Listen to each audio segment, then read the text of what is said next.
किए कहे तांको भाबर ठाकुर किए कहे सी बड़ नाटुआ सी आम लक्षे ओडिया मौणमणि सी होउचंती आम जगा कालिया।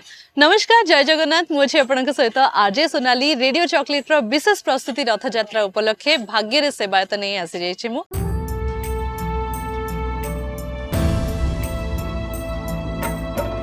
आज मरी गले काली की दिन पर जन्म किए जाने मिछ बसत कालिया रे मो कालिया रे तोते कोटि दंडवत ये जन्मे भाग्य रे मु सेवायत ये जन्मे भाग्य रे मु सेवायत। मो सहित अच्छा आमर पति महापात्र सेवायत जहाँ का ना होची विद्यापति राजेशपति महापात्र। तेबे पति महापात्र सेवा आपण करी आसुचंती एते वर्ष धरी भाग्य रे थिले सेवा करियार मौकाटा मिले केते भाग्यवान भावंती निजको। महाप्रभु कूल जन्म हवा कथा बहुत बड़ मूल्यवान कथा भाग्य थिले ही महाप्रभु सेवक कूल जन्म मिले आ सेवक कूल जन्म मिली पतिमात्र कूल जन्म मिलवा बहुत भाग्यर कथा। केते वर्ष हेलाणी सेवा करी आसुचंती दैतापति कूल गोटे पुत्र संतान जन्म लाभ करे तार 21 दिन पर महाप्रभुଙ୍କର सेवा को सी आसी था जो अणसर आसे जदि से पुत्रर 21 दिन पूरी जाइथिबो से पुत्र महाप्रभु ताटी प्रवेश करिवो सेही कालू ही तार सेवा मृत्यु कला जाए तार सेवा चली मोर 20 वर्ष प्लस सेवा हो गलानी महाप्रभु अणसर सेवार नियोजित रखी 20 वर्ष प्लस हो।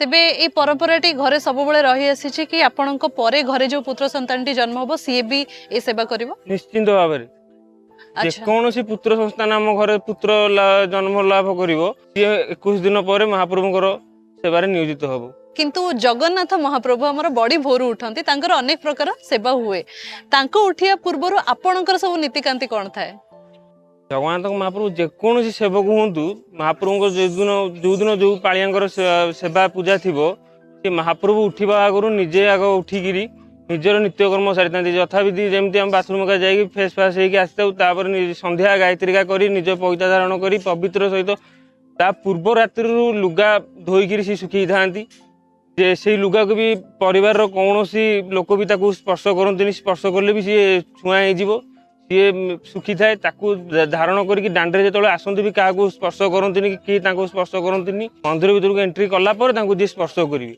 जेतेबेले आपण श्रीमंदिर को जाती महाप्रभु पाखे कौन सेवा लगी करती पति महापात्र माने गोटे दैतापति गोटे पति महापात्र दैतापति 365 दिन देखते कि सेवा करती मस जाक सेवा करती कि पति महापात्र 365 दिन जाक जगन्नाथ महाप्रभु पाखे सेवा करती जगन्नाथ बाटर हूँ पौड़ आलती जोटा कि पौड़ करके महाप्रभु को पति महापात्र ही जाती आ 365 दिन जाक है महाप्रभु आदि ऋषि पाखे सेवा अच्छी अन्य पर्वपर्वाणी मझी बाटे आम सुभद्रा माँ पाखे यथा 42 दिन चंदन लगी हम अक्षय तृतीया ठू आम स्नान पूर्णिमा पूर्व जाए सुभद्रा पाखे आम सर्वांग कर घंट सदा सर्वांग कहुए गोटे नक्षत्र की एकादशी पड़ा नक्षत्र पड़े सुभद्रा पाखे बंदापना करूँ एकादशी पड़े सेमती 81 सर्वांग करमती आम राम जन्म हे कृष्ण जन्म हे बलभद्र जन्म हे कि बामन जन्म हे सेठी भी पति महापात्र ब्रह्मा रूप से वर्ण कराए पति महापात्र को सहस्रा कुंभ अभिषेक माँ दुर्गा पाखे सहस्र पति महापात्र ब्रह्मा रूपे वर्ण होकर बसी था आमर भी महाजन सेवा अच्छी महाजन सेवा कहले कौन बुझा जाए जेहेतु महाजन सेवा जो चलती प्रतिमा जो बाहर महाजन सेवा कहुए जो चंदन को मदन मोहन भूदेवी श्रीदेवी रामकृष्ण जी से पति महापात्र भी विजय करते जदि बाहर कौन विजय भी पड़ा पति महापात्र भी सेवा थाए सेटा को महाजन सेवा कहुए जोटा कि मंदिर देखिए बेहरण द्वार बाहर बाहर दक्षिण पटे पड़ो से सब महाप्रभुଙ୍କର चलती प्रतिमा मैंने बसी था सेठी भी आमर मासे सेवा अच्छी। अणसर घरे आपण कौन सेवा दियंती अणसर घर भितर आमर भोग कर मुख्य भूमिका अच्छी आम जो दैतापति मैंने भोग सब महाप्रभु पाखे बाड़ी दी था सेठू जड़े विश्वावसुर वंशधर आमको भोग बढ़ेला पति महापात्र भोग नैवेद्य को महाप्रभु को समर्पण कर सेवा रथयात्रा पर्यंत चली था यही सेवा नवजौवन पर्यंत चली था नवजौवन पूर्व रात्र पर्यंत चली थाए ये दिथर चकड़ा भोग करा जाए दिथर पणा भोग करा जाए तेबे रथयात्रा जेतेबेले आसी जाए सेतेबेले पति महापात्रंकर कोन भूमिका रही थाए? रथयात्रा जेତେବେଳେ ଆସିଯାଏ ରଥଯାତ୍ରାର ଯେତେବେଳେ ଖେଚୁଡ଼ି ଭୋଗ ସରିଯାଏ ସେତେବେଳେ ମଙ୍ଗଳାର୍ପଣ କରାଯାଏ। ମଙ୍ଗଳାର୍ପଣରେ ମୁଦିରସ୍ଥ ପତି ମହାପ୍ରଭୁର ଆଉ ପୂଜା ପଣ୍ଡା ରହିକି ମଙ୍ଗଳାର୍ପଣ କରାଯାଏ। ମୁଦିରସ୍ଥ ରହିବେ ବଳଭଦ୍ରଙ୍କ ବାଡ଼ରେ, ପତି ମହାପ୍ରଭୁ ରହିବେ ସୁଭଦ୍ରାଙ୍କ ବାଡ଼ରେ, ମହାପ୍ରଭୁଙ୍କ ବାଡ଼ରେ ରହିବେ ହେଲା ପୂଜା ପଣ୍ଡା। ଏଠି ମଙ୍ଗଳାର୍ପଣ କରିସାରିଲା ପରେ ମହାପ୍ରଭୁ ପହଣ୍ଡି ବିଜେ ଆରମ୍ଭ କରିଥାନ୍ତି। ମୁଁ ଶୁଣିଛି ରଥଯାତ୍ରା ସମୟରେ ଯିଏ ଯୋଉଠି ଥାନ୍ତୁ ଦେଶ ବିଦେଶରେ ଯିଏ ଯୋଉଠି ଥାନ୍ତୁ ସେମାନେ ଆସିକି ସେବାରେ ଯୋଗ ଦିଅନ୍ତି, ଏଇଟା କ'ଣ ସତ? ଏଇଟା କେବଳ ଆମର ଦଇତା ଆଉ ପତି ମହାପ୍ରଭୁଙ୍କର ବଂଶରେ ଅଛି। ଆଉ କେଉଁ ସେବଙ୍କ ବିଷୟରେ ମୁଁ ଜାଣିନି କହିପାରିବିନି, କିନ୍ତୁ ଏଇଟା ଆମର କୁରେ ଲାଗୁ କରାଯାଏ। ଏଇଟା ଆମର ଜ୍ୟେଷ୍ଠ ତ୍ରୟୋଦଶୀ ପୂର୍ବରୁ ଯିଏ ଯୋଉଠି ଥିବେ ବି ସିଏ ରିଟର୍ନ ଆସନ୍ତି ଭାରି ପୁରୀକି।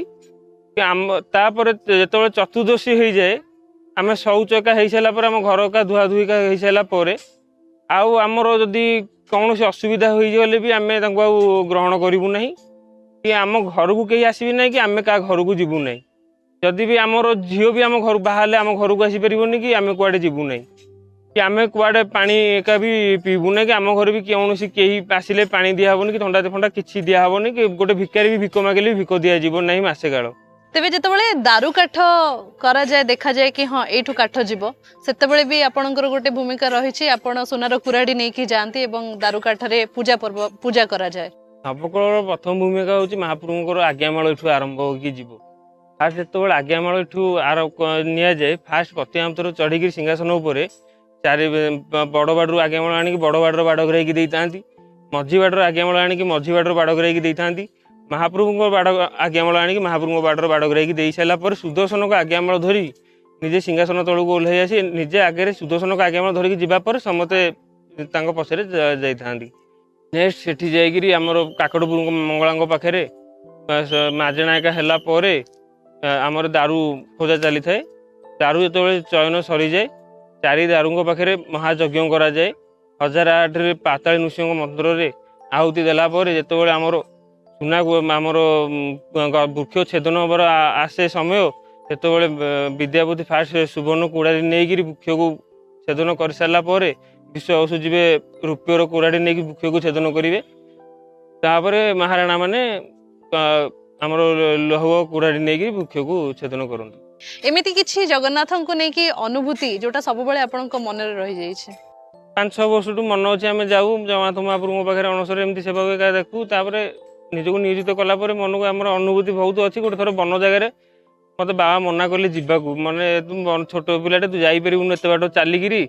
3 ଦିନ 4 ଦିନ ଯେତେବେଳେ ଯେତେବେଳେ ଯଜ୍ଞ ଆରମ୍ଭ ହେବ, ଅଙ୍କୁରାରୋପଣ ହେଇଯିବ, ସେତେବେଳଠୁ ଆଉ ଆମେ ଜଳ କିଛି ଖାଦ୍ୟ ଗ୍ରହଣ କରିବୁନି, ସେମିତି ଉପାସରେ ରହିବୁ। ଗଛ ଯେଉଁ ପର୍ଯ୍ୟନ୍ତ ଭୂମିଷ୍ଠ ନ ହେଇଛି ଆମେ ସେତେ ପର୍ଯ୍ୟନ୍ତ ଖାଦ୍ୟ ଗ୍ରହଣ କରିବୁନି, କି ପାନୀୟ ଗ୍ରହଣ କରିବୁ ନାହିଁ। ବାବା ମୋତେ ମନା କରୁଥିଲେ, କହିଲେ ନାଇଁ ତୁ ଯାଇପାରିବୁନୁ।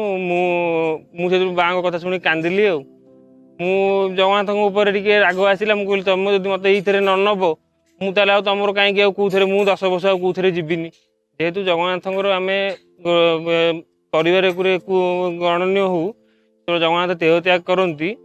ଆମର ଯେମିତି ମଣିଷ ଦେହ ତ୍ୟାଗ କଲେ 10 ଦିନ ପାଳନ କରାଯାଏ, ଦଶାହକା ପାଳନ କରାଯାଏ, ଆମର ବି ସେମିତି ଦଶାହକ ପାଳନ କରାଯାଏ। ଆମର ହବିଷାନ୍ନ ବି ହୁଏ, ଏକବେଳା ଖାଇକି ଆମେ ରହୁ, ଯେମିତି ମାଟି ଚୁଲିରେ ହାଣ୍ଡି ଏକା ହେଇକିରି ଆମର ହବିଷାନ୍ନ ହେଇକିରି ହୁଏ। ମୁଁ କହିଲି ତମେ ଯଦି ମୋତେ ବନ ଜାଗାରେ ନ ନେବ, ମୁଁ ତମର ଆଉ କୌଣସି ଏକୁରେ ନେବିନି। ମୁଁ ସେଦିନ କାନ୍ଦିକିରି ସେଦିନ ଶୋଇଥିଲି। କ'ଣ ହେଲା ମୁଁ ଜାଣିନି, ମୋତେ ହଠାତ୍ କିନି ବାବା ଡାକିଲା, ବାବା କହିଲା ତୁ ଯିବୁ, ଆଉ ଆମେ ଯିବା ବନ ଜାଗାରେ ଯିବା। ମୁଁ ସେଇଠୁ ଜାଣିଲି ନାଇଁ ମହାପ୍ରଭୁଙ୍କର କିଛି ହେଲା। ମୁଁ କାନ୍ଦିଲି ବୋଲି ବୋଧେ ମହାପ୍ରଭୁ ମୋତେ କହିଲେ ନାଇଁ ତୁ ଆସେ। କିନ୍ତୁ ପ୍ରସାଦ ସେବାକୁ ଛାଡ଼ିକି ଅଣସର ଘରେ ଠାକୁରଙ୍କ ପାଖରେ ଆଉ କ'ଣ କ'ଣ ସବୁ ସେବା ଲାଗି ହୁଏ ଯୋଉଟା କି ପତି ମହାପାତ୍ର ମାନେ କରନ୍ତି? ଅଣସର ଘରେ ଯେତେବେଳେ ସେବା ଆରମ୍ଭ ହୁଏ, ପ୍ରଥମ ଆଗ 2ଟା ଚକଟା ଭୋଗ କରାଯାଏ, ତାପରେ ପଣା ଭୋଗ 2 ଥର ହୁଏ। ଯେତେବେଳେ ଫୁଲୁରି ଲାଗି ସମୟ ଆସିଯାଏ, ବଡ଼ ଓଡ଼ିଆ ମଠ ଫୁଲୁରି ତେଲ ଯୋଗେଇଥାନ୍ତି। ସେଇ ତେଲକୁ 4 ବାଡ଼ର ବାଡ଼ ଘେରାଇ ନେଇକି ଗଲା ପରେ ସେଠି ପଶୁଆମର ବାଡ଼ ବାଡ଼େଇକିରି ସଂସ୍କାର କରି ଲଗେଇ ସାରିଲା ପରେ ଅଲଗା ଦଇତାପତି ମାନେ ମହାପ୍ରଭୁଙ୍କୁ ଲେପନ କରିଥାନ୍ତି। ଯେମିତି ଖଳି ଲାଗିକି ଆସିବ, ଖଳି ଲାଗିରି ଆମର ଅଣସର ସୁଦୂଷଙ୍କ ଘରୁ ଖଳି ଯେତେବେଳେ ବିଜେ ହେଇକିରି ଯିବା ପରେ ସେମିତି ବାଡ଼ ବାଡ଼େଇକିରି ପତିଆମର ସଂସ୍କାର କରି ଲଗେଇ ସାରିଲା ପରେ ଅନ୍ୟାନ୍ୟ ଦଇତାପତି ମାନେ ସେ ଖଳିକି ମହାପ୍ରଭୁଙ୍କ ଦେହରେ ଲେପନ କରିଥାନ୍ତି। ସେମିତି ଖଡ଼ି ଲାଗି ଆସିବ। ଖଡ଼ି ଲାଗିରେ ଦତ୍ତ ମହାପ୍ରଭୁଙ୍କ ଘରୁ ଖଡ଼ି ବିଜେ ହେଇକି ଯିବା ପରେ ପ୍ରତିମାପ୍ତ ସଂସ୍କାର କରିସାରିଲା ପରେ ଅଲଗା ଦଇତାପତି ମାନେ ମହାପ୍ରଭୁଙ୍କୁ ଲଗେଇଥାନ୍ତି। ସବୁଠୁ ଇମ୍ପୋର୍ଟାଣ୍ଟ ଦିନ ଗୋଟେ ହେଉଛି ହେଲା ବଡ଼ ଏକାଦଶୀ। ସେଦିନ ଆମର ଅଣସର ଘରେ ଏକାଦଶୀ ପଡ଼ିବ। ସେଇ ଏକାଦଶୀ ମହାପ୍ରଭୁ 14 ଦିନ ଧରିକି 12-13 ଦିନ ଧରିକି ମହାପ୍ରଭୁ ତୁଳସୀ ଗ୍ରହଣ କରିନଥିବେ, ଚନ୍ଦନ ଲଗେଇ ନଥିବେ, ରଙ୍ଗୀନ ଫୁଲ ଲଗେଇ ନଥିବେ। କେବଳ ଆମର ଯେତେକ ଟରାଟ ଫୁଲ, ମଲ୍ଲି, ଜୁଇ, ଯେତେକ ସୁଗନ୍ଧରାଜ ଫୁଲ ଲଗେଇକି ବସିଥିବେ। ସେ ମା ମାନେ ପାଟ ବି କିଛି ପିନ୍ଧିନ, ଖଣ୍ଡୁଆ ବି ପିନ୍ଧୁ ନଥିବେ। କେବଳ ଶୁକ୍ଳ ଫୁଲ ଆଉ ଶୁକ୍ଳ ବସ୍ତ୍ର ପିନ୍ଧିକି ବସିଥିବେ ମହାପ୍ରଭୁ। ସେଇ ଏକାଦଶୀ ଦିନ ଯେତେବେଳେ ସର୍ବାଙ୍ଗ, ସେଇ ଏକାଦଶୀ ଘଣ୍ଟ ବାଦ୍ୟ ବି ବାଜୁନଥାଏ ଏବେ ମନ୍ଦିରରେ। ସେଇ ଏକାଦଶୀ ଦିନଠୁ ଯେତେବେଳେ ମହାପ୍ରଭୁଙ୍କ ସର୍ବାଙ୍ଗ ଘଟୁଆରୀ ଘରୁ ସର୍ବାଙ୍ଗ ଯିବ, ମହାପ୍ରଭୁଙ୍କ ପାଖରେ ବାଡ଼େଇକି ସର୍ବାଙ୍ଗ ପ୍ରତିମାପ୍ତ ସଂସ୍କାର କରିକିରି ଲଗେଇଲା ପରେ ଅଲଗା ଦଇତାପତି ମାନେ ସମସ୍ତେ ଯେତେବେଳେ ମହାପ୍ରଭୁଙ୍କୁ ସର୍ବାଙ୍ଗ କରିବେ, ସେତେବେଳେ ମହାପ୍ରଭୁଙ୍କ ପାଖରେ ବାଦ୍ୟ ବାଜିବ, କାହାଳି ବାଜିବ, ଘଣ୍ଟ ବାଜିବ, ସବୁ ବାଜିବା ଆରମ୍ଭ ହେବ। ସେ ସର୍ବାଙ୍ଗ ପରେ ମହାପ୍ରଭୁଙ୍କୁ ବଡ଼ ସିଂହାର ବେଶ କରାଯାଏ, ଯେଉଁଟାକି ଅଣସର ଘର ପ୍ରଥମ ବଡ଼ ସିଂହାର ବେଶ। ମହାପ୍ରଭୁଙ୍କ ଖଣ୍ଡୁଆ ପାଟ ପିନ୍ଧିବେ, ଫେଣି ସେଇ ଦିନଠୁ ଖଣ୍ଡୁଆ ପିନ୍ଧିବେ। ଯେମିତି ବଡ଼ ସିଂହାରେ ମହାପ୍ରଭୁ ବେଶ ହୁଅନ୍ତି, ସେମିତି ମହାପ୍ରଭୁ ଖଣ୍ଡୁଆ ପାଟରେ ବେଶ ହେଇକି ବସିବେ। ହେଲା ପରେ ରାଜପ୍ରସାଦ ତାଙ୍କୁ ଭୋଗ ଲାଗିବ।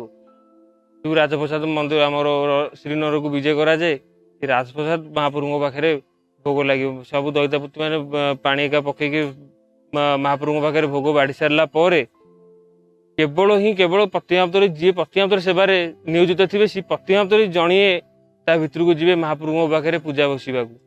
ଆଉ ଯେତେ ସବୁ ଦଇତାପତି ମାନେ ଥିବେ ସମସ୍ତେ ବେହେରଣ ଦ୍ୱାର ବାହାରକୁ ଆସିବେ ଭାରି। ଟାଟି ବନ୍ଦ ହୋଇଯିବ। ଟାଟି ବନ୍ଦ ହେଲା ପରେ କେବଳ ପ୍ରତିମାପ୍ତରେ ହିଁ ତା ଭିତରେ ପୂଜା, ଜଣିଏ ପ୍ରତିମାପ୍ତରେ ହିଁ ଯିବେ, କେବଳ ତା ଭିତରେ ପୂଜା ବସିବେ। ପୂଜା ସରିଲା ପରେ ସିଏ ରିଟର୍ନ ବାହାରକୁ ଆସିବେ ମହାପ୍ରଭୁଙ୍କ ପାଖରେ ଯେମିତି ପୂଜା କରିବା କଥା। ପଞ୍ଚପୂଜାର ପୂଜାରେ ସେଇଦିନ ମହାପ୍ରଭୁଙ୍କ ପାଖରେ ସେଇଦିନଠୁ ଫୁଲ ତୁଳସୀ ସବୁ ଲାଗି ହେଇକି ମହାପ୍ରଭୁଙ୍କ ପାଖରେ ପୂଜା ଆରମ୍ଭ ହେବ। ତାପରେ ଆଉ ଗୋଟେ ଦିନ ସେମିତି ଅଛି, ଯେତେବେଳେ ଆମର ଅକ୍ଷୟ ତୃତୀୟାଠୁ ମହାପ୍ରଭୁଙ୍କ ପାଖରେ ପଣା ଭୋଗ ଆରମ୍ଭ ହୋଇଥାଏ। ଅକ୍ଷୟ ତୃତୀୟାଠୁ ଆମର ପଣା ଭୋଗ ଆରମ୍ଭ ହୋଇଥାଏ। ନବଯୌବନ ପୂର୍ବ ଦିନ ରାତ ଅଧରରେ ସେ ପଣା ଭୋଗକୁ ଶେଷ କରାଯାଇଥାଏ। ଆମର ଠାକୁରାଣୀଙ୍କ ପାଇଁକା ସମର୍ପଣ କରାଯାଇଥାଏ। ଯେତେବେଳେ ମହାପ୍ରଭୁଙ୍କର ଭୋଗ ସରିଯିବ, ପଣା ଭୋଗ, ସେ ଯେଉଁ ଆମର ଅଣସରରେ ମହାପ୍ରଭୁ ପଡ଼ୁଛନ୍ତି, ଆପଣମାନେ ଜାଣୁଛନ୍ତି ଯେ ଆମେ କେବଳ ଦଇତା ଆଉ ପ୍ରତିମାପ୍ତ ମାନେ ଯାଇକି ତା ଭିତରେ ସେବା କରୁଛନ୍ତି, ସେଇଟା ନେଇ ତା ଭିତରେ ଆହୁରି ମହାପ୍ରଭୁଙ୍କ ଅଷ୍ଟ ସଖୀ ଅଛନ୍ତି। ମହାପ୍ରଭୁଙ୍କୁ ଯେତେବେଳେ ଆମେ ସେବା କରିକି ଆସିଯାଇଥାଉ, ସିଏ ତାପରେ ମହାପ୍ରଭୁଙ୍କ ସେବା କରିଥାନ୍ତି।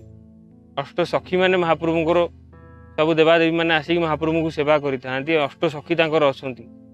ଆପଣ କେତେବେଳେ ଖାଲିରେ ଗଲେ ଦେଖିପାରିବେ, ଆପଣଙ୍କର ବେହେରଣ ଦ୍ୱାର ସାଇଡ଼ରେ ଖଟଶେଜ ଘରେ, ତାପରେ ଆମର ଚାଙ୍ଗଡ଼ା ଘରେ ପ୍ରାୟ ସବୁ ସଖୀମାନେ ଅଛନ୍ତି। ସେ ଅଷ୍ଟ ସଖୀ, ସେମାନେ ପାଣିକୁଣ୍ଡ ତଳେ ଏମିତି ସବୁ ସଖୀ ଅଛନ୍ତି। ସେ ମହାପ୍ରଭୁଙ୍କର, ଆମ ବ୍ୟତୀତ ମହାପ୍ରଭୁଙ୍କୁ ସେମାନେ ହିଁ ସେବା ଯୋଗାନ୍ତି। ଆମେ ଆସିଲା ପରେ ସେମାନେ ହିଁ ମହାପ୍ରଭୁଙ୍କୁ ସେବା ଯୋଗାନ୍ତି। ସେମାନଙ୍କର ଉଦ୍ଦେଶ୍ୟରେ ମହାପ୍ରଭୁଙ୍କୁ ପଣାଟା ଭୋଗ ହୋଇ, ଯେହେତୁ ସେମାନେ ମହାପ୍ରଭୁଙ୍କୁ ସେବା କରିକି ମହାପ୍ରଭୁଙ୍କୁ ସୁସ୍ଥ କରିଛନ୍ତି, ସେଇ ମହାପ୍ରଭୁଙ୍କୁ ସେଇ ପଣା ଭୋଗରେ ଆଉ ଦଇତାପତିକା କେହି ପ୍ରବେଶ କରିବେନି। କେବଳ ସେଇଦିନ ରାତ୍ରରେ ଜଣିଏ ପ୍ରତିମାପ୍ତ ମହାସ୍ୱାର ଯେତେବେଳେ ଛେକ ଆଣିଥିବେ, ମହାସ୍ୱାରଙ୍କ ହାତରୁ ମହାସ୍ୱାର ଆଉ ସେଦିନ ପନ୍ତି ବାଢ଼ିବେନି। ସବୁବେଳେ ଅଣସରରେ ପଣା ଭୋଗ ମହାସ୍ୱାର ଆସିକି ତାଟି ବାହାରେ ପନ୍ତି ବାଢ଼ିଥାନ୍ତି। ସେଦିନ ଆଉ ମହାସ୍ୱାର ତାଟି ବାହାରେ ପଣା ଭୋଗ ପନ୍ତି ବାଢ଼ିବେନି। ସେଇଦିନ ଆମକୁ ବେହେରଣ ଦ୍ୱାର ମୁହଁରେ ମହାସ୍ୱାର ପନ୍ତି ବଢ଼ାଇ ଦିଅନ୍ତି। ଆମେ ମହାପ୍ରଭୁଙ୍କ ପାଖକୁ ସେଇ ପଣା ଭୋଗଟା ହିଁ ମହାପ୍ରଭୁଙ୍କର ପୁରା ପାଖକୁ ଯାଇକି ମହାପ୍ରଭୁଙ୍କୁ ଭୋଗ କରିସାରିଲା ପରେ ସେଇ ପଣା ହାଣ୍ଡିଟାକୁ ସେଇ ଉଦ୍ଦେଶ୍ୟରେ ସେଇଠି ଆମେ ଭାଙ୍ଗି ଦେଇଥାଉ, ସେଇ ସଖୀମାନଙ୍କ ଉଦ୍ଦେଶ୍ୟରେ। ये जन्मे भाग्य रे मु सेवायत।